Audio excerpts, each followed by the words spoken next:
mieux aller dans votre quotidien au travail.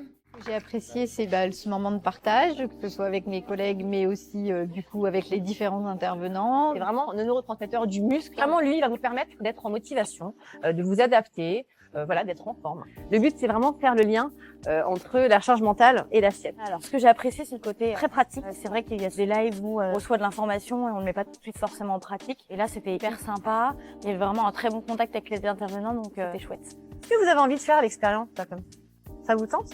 Alors, regardez sous votre chaise. Une petite prise sous vos chaises. Vous avez vu ces petits sachets?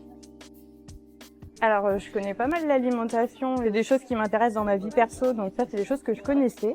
J'ai quand même appris l'histoire des neurotransmetteurs, notamment par rapport à l'alimentation, ça c'est quelque chose que je connaissais pas. Et finalement, c'est celui qui est le plus répandu, celui qui va vraiment réguler en plus tous les autres. C'est une véritable prise de conscience permanente à la fois sur ce qu'on ingurgite, la capacité qu'on a à pouvoir finalement de manière très très simple jouer sur ce qu'on mange d'abord, ce qu'on mange après. Erreur fatale, ne le faites plus jamais. J'ai beaucoup aimé aussi toute la partie qui était liée à l'ostéopathie. 7 personnes sur 10 se plaignent d'avoir eu mal au dos 2-3 derniers mois, suivi la question. Ces troubles musculo-squelettiques, ça peut être la douleur en bas du dos, ça peut être l'inflammation des tendons qu'on appelle.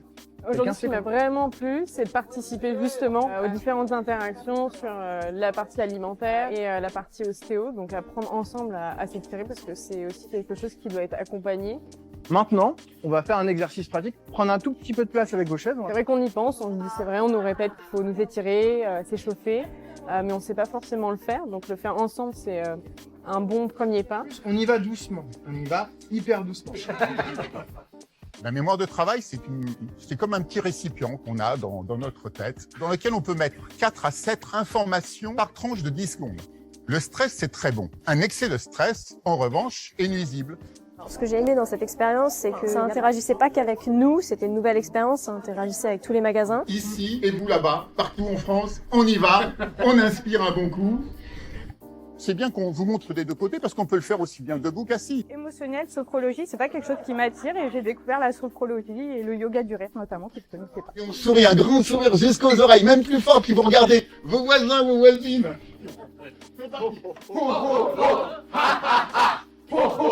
Non, ce que je vais mettre en place, je pense, c'est réellement tous ces exercices aussi de respiration. Pour moi, c'est toujours important de manière assez simple, assez rapide, de pouvoir vraiment prendre un recul nécessaire.